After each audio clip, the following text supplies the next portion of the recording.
Saunders, the relationship between U.S. Senator and presidential candidate Barack Obama and Tony Rezko is once again under scrutiny. An investigation by the Chicago Sun-Times reveals how millions of dollars were awarded to Rezko and his company to build affordable housing. Rezko is the political insider who is already under federal indictment on an entirely different matter. Political editor Carol Marine has more. Warner and Anna, Senator Obama went out of his way today to avoid reporters and their questions. It was this morning's Chicago Sun-Times, as you point out, that reported that many of the buildings that Tony Rezko was supposed to transform into affordable housing are today unlivable or boarded up. 11 of those buildings are in what was State Senator Barack Obama's district. Buildings like this one in the 7,000 block of South Sangamon. What we wanted to ask Obama was what he knew about Rezko's management or mismanagement of those buildings while Obama was state senator. During the late 1980s and through the 1990s, Tony Rezko and his company secured approximately $100 million in grants, loans, and federal housing tax credits to rehab units in 30 dilapidated Chicago buildings, according to the Sun-Times investigation.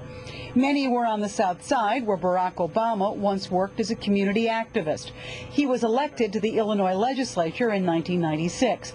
Obama also was an attorney and worked in the law firm that did legal work for Rezko's company. Rezko was also a major campaign contributor to Obama and served on his finance committee when he ran for U.S. Senate. I'm going to make some mistakes every once in a while. Last year, Obama became embroiled in a real estate controversy of his own. On the same day that Obama purchased the sprawling South Side home, Rezko's wife bought the adjacent vacant lot.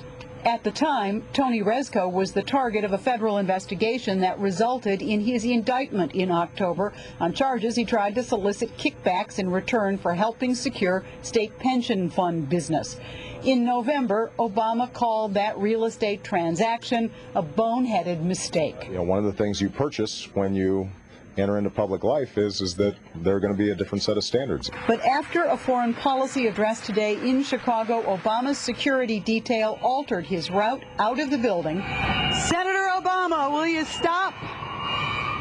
So as not to face waiting reporters' questions about this latest Rezko controversy.